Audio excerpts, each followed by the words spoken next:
अभिजीत मुहूर्त है, मेष लग्न है और वृश्चिक नवांश है। उसमें रोगबाण, राजबाण, मृत्युबाण, चोरबाण और अग्निबाण, ये 5 बाण में से कोई भी नहीं है।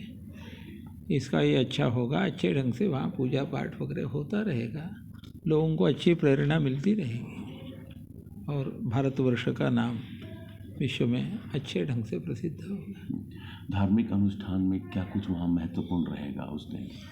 धार्मिक अनुष्ठान में ऐसा होता है, प्रतिष्ठा विधि में जो जो आता है वो सब, उन सब कार्यों को यथावत संपादित कराएंगे हमारे आचार्य जी लक्ष्मीकांत दीक्षित जी। उसमें ये होता है कि कई जगह से जल ला करके उन जलों से मूर्ति का स्नान होता है, उसको स्नपन करते हैं। तो भारतवर्ष की विशिष्ट नदियाँ, उनका जल, समुद्र का जल, ये सब आएगा, उनसे स्नान होगा। इसके अतिरिक्त कई कषाय होते हैं, अलग अलग वृक्ष के, वनस्पतियों के मूल को या छाल को या पत्ते को डाल करके वो सब पकाया जाता है।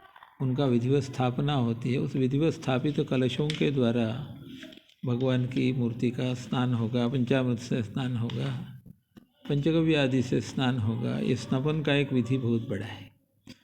इसके अतिरिक्त प्रतिष्ठांग में एक जलाधिवास, धान्याधिवास, शय्याधिवास, ये मुख्य है।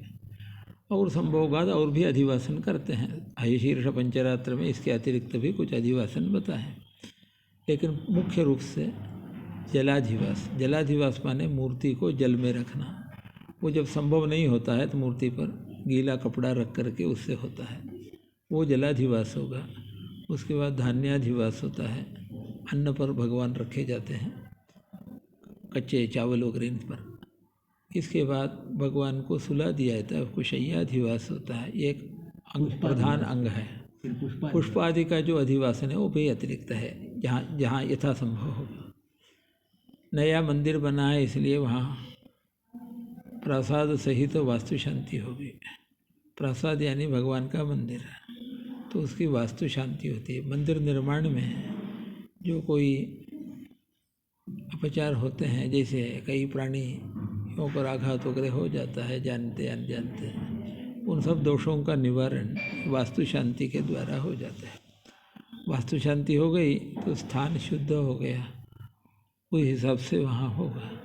उसके बाद जो निश्चित समय है उसमें प्रतिष्ठा होगी। नवकुंड मंडप में बनने वाले हैं, उनमें प्रतिष्ठांग जो होम हैं वो सब होंगे।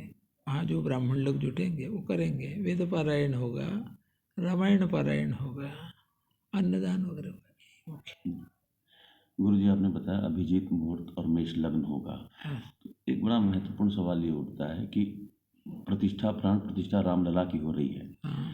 इनके प्राण प्रतिष्ठा के लिए भी शुभ मुहूर्त और शुभ लग्न की आवश्यकता पड़ रही है। हाँ। इसका क्या महत्व, क्यों आवश्यकता पड़ी, इसका क्या महत्व? भगवान ने जो आज्ञा की है आगमक शास्त्रों में, उसके अनुसार चलता है। आगमों के प्रवक्ता भगवान शिव हैं, भगवान नारायण हैं। तो वैष्णव आगम और शैव आगम इत्यादि जो आगम हैं, उन आगमों में एक कहता है कि देवता की स्थापना इस तरह से करना, इस तरह से मंदिरों की प्रतिष्ठा करना, उसी का हम लोग पालन करते हैं। वेदों में कहा है, तस्माद अश्लील नामम चित्रे नावस्य नयजेत यथा पापा है कुरुते तादृके वदत। अपवित्र स्थान में कोई निवास न करे, वहाँ पूजा न करे। यदि करेगा तो क्या होगा? तो दुर्मुहूर्त में किया गया कार्य जैसा सब गड़बड़ा जाता है, उस प्रकार हो जाएगा। यहाँ पर वेदों ने भी दुर्मुहूर्त में कोई कार्य नहीं किया। काल ये परमात्मा का स्वरूप है, तो उसमें भी शुभ घड़ी अशुभ घड़ी सब आते रहती है, क्योंकि त्रिगुणात्मिका सृष्टि है। सत्व रजतम ये उनके गुण हैं। तो सत्व गुण के काल में यदि स्थापना होगी तो सात्विकता बढ़ेगी, लोगों के सद्विचार होंगे, आचरण अच्छे होंगे, तो उसका फल सभी को अच्छा होगा।